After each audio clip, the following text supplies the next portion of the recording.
तीसरे दिन मैया पार्वती को नींद आ गई। अब तीसरे दिन को तोता अंडे से बाहर आया, उसने देखा कि मैया तो सो गई, अब हुकरा कौन देगा। और मैया ने अगर हुकरा नहीं दिया तो भोले बाबा अमर कथा नहीं सुनाएंगे, और अगर भोले बाबा ने अमर कथा नहीं सुनाई तो मैं अमर नहीं हो पाऊंगा, क्या करूं। तो बताया कि मैया पार्वती की आवाज में वो तोता हुकरा देने लगा। अब जैसे ही वो तोता हुकरा दे रहा है, भोले बाबा कथा को सुनाते जा रहे हैं। और जैसे ही कथा का 7वां दिन हुआ, यानी कथा विराम हुई, जैसे ही कथा विराम हुई, भोले बाबा ने एकदम से जयकार लगाया, बोले वृंदावन में हरि लाल की।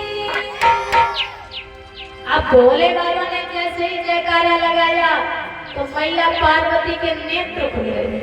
मैया पार्वती ने एक बात का जवाब दिया, भोले बाबा मुझे ये बताइए, अभी तो आप महाराज का प्रसंग सुना रहे थे, इतनी जल्दी कथा को कैसे विराम कर दिया। भोले बाबा कहने लगे, पार्वती क्या कह रही हो? अरे हमने तो बड़े विस्तार के साथ में कथा को सुनाया था, आपने कथा नहीं सुनी। मैया ने दोनों हाथ जवाब दिया, भोले बाबा मुझे माफ करना, मैं आपकी कथा को सुन नहीं पाई, क्योंकि मुझे बीच कथा में नींद आ गई थी। भोले बाबा ने मन में विचार किया कि मैया पार्वती सो गई थी तो हुकरा कौन दे रहा था। अपनी योग माया से देखा तो उनको एक तोता नजर पड़ा। अब जैसे ही तोता नजर पड़ा तो वो अचंभे में रह गए, विचार करने लगे कि मैंने तो सारे जीव जंतुओं को बाहर निकाला था, लेकिन ये तोता कैसे रह गया। भोले बाबा कहने लगे, हम इसे जीवित नहीं छोड़ेंगे, क्योंकि आज मैंने अगर जिंदा छोड़ दिया तो ये अमर हो जाएगा, इसलिए आज मैं इसे जिंदा नहीं छोड़ूंगा। वो तोता उड़ता चला जा रहा था, भोले बाबा उसके पीछे भाग रहे, जोर जोर से चिल्ला रहे, अरे भाई चोर भाग रहा है, कोई पकड़ो कोई पकड़ो। लेकिन बताया वो तोता उड़ता चला जा रहा है।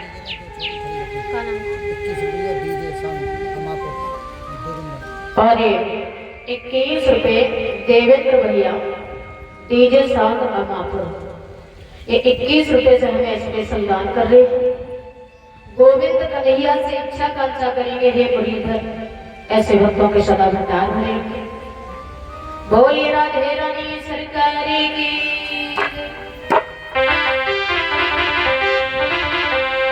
आज वो तोता उड़ता चला जा रहा है, लेकिन ध्यान रखना, अरे उड़ती कवारी का वो तोता आज अंतर मेरे भैया, कोई आगे किसी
ध्यान रखना, आज वो तोता उड़ता चला जा रहा है, और जब तोता उड़ा तो वो तोता तीसरे वन में पहुंच गया। उस वन में महात्मा वेद व्यास जी रहा करते थे। उनकी पत्नी का नाम था अरण्य देवी। और 21 रुपए शेखर भैया, ये नगला गुलरिया के रहने वाले हैं, स्पेशल हमें 21 रुपए से दान कर दे। भगवान कन्हैया से इच्छा कांक्षा करेंगे, हे मुरीद ऐसे भक्तों के सदा भंडार भरे रखे। अब जिस समय वो तोता जब तीसरे वन में पहुंचा, जहां महात्मा वेद व्यास जी रहा करते थे, उनकी पत्नी का नाम था अरण्य देवी। अरण्य देवी सो करके उठी थी, सुबह का टाइम था, और जब सो करके उठी तो अपनी पहरी पर खड़े होकर के अपने बालों को संभाल रही थी। और जब बालों को संभाल रही थी तभी उनको जमाई आने लगी। जमाई जानती हो? जानती हो? अच्छा, हाथ ऊंचे करना। कौन कौन जानते हो? सब जानते हैं। क्या नाम है? नाम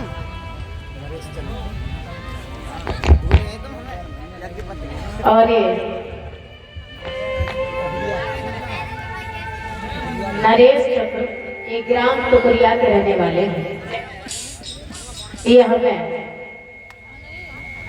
71 रुपए दान कर रहे हैं। भगवान कन्हैया से इच्छा कांक्षा करेंगे, हे मुरलीधर ऐसे भक्तों के सदा भंडार भरे रखे। बोलिए राधे रानी सरकार की।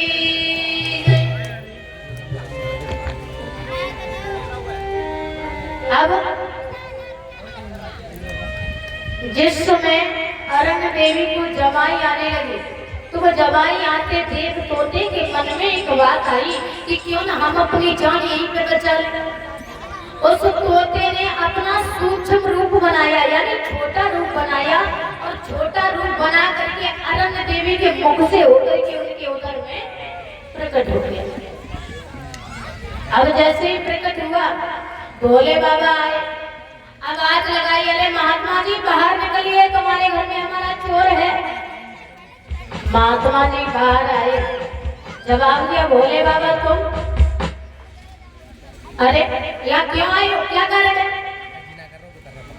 जवाब दिया, सुनो, तुम्हारे घर में हमारा चोर है।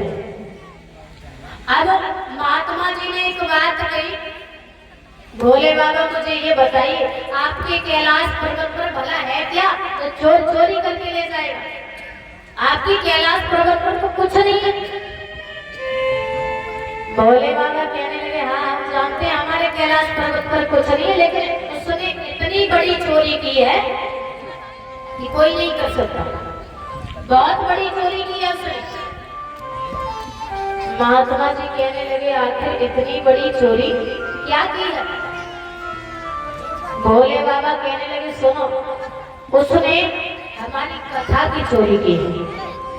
उसने अमर कथा छुपके से सुनी है और पीछे से सुनी है, इसलिए आज हम उसे जीवित नहीं छोड़ेंगे। अगर हमने जीवित छोड़ दिया तो वो अमर हो जाएगा।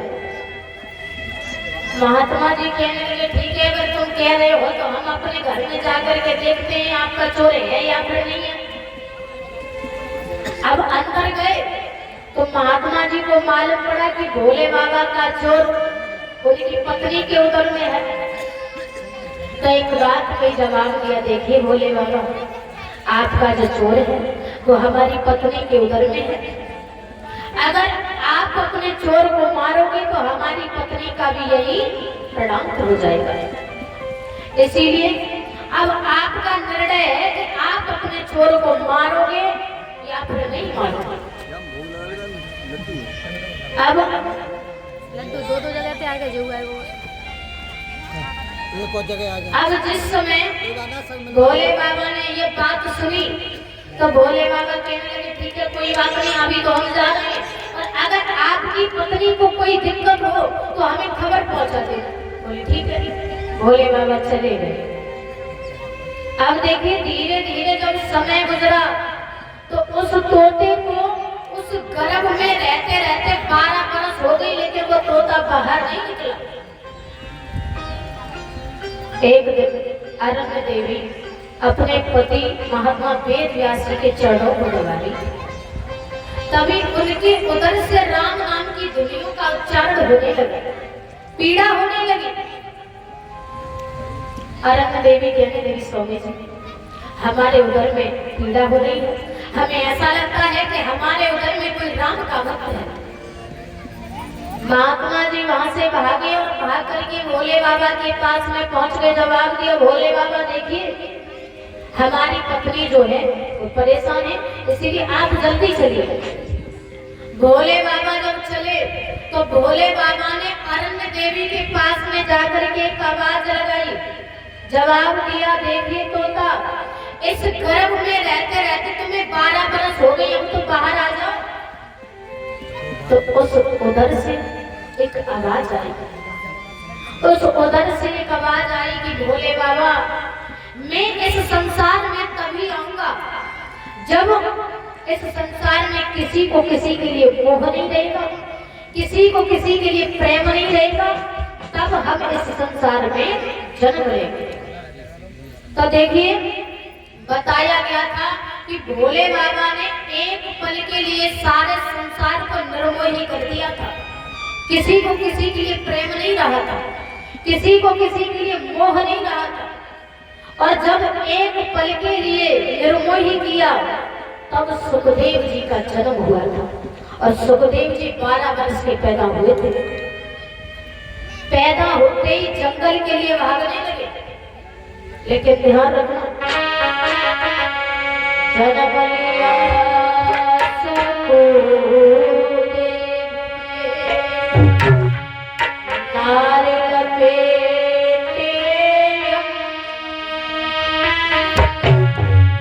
और लगे भागने विपने को तब चले व्यास की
सुखदेव जी कहने लगे, कौन है तुम्हारा बेटा, कहाँ है तुम्हारा बेटा? महात्मा जी ने उनके हाथ को पकड़ा, जवाब दिया, ये हमारा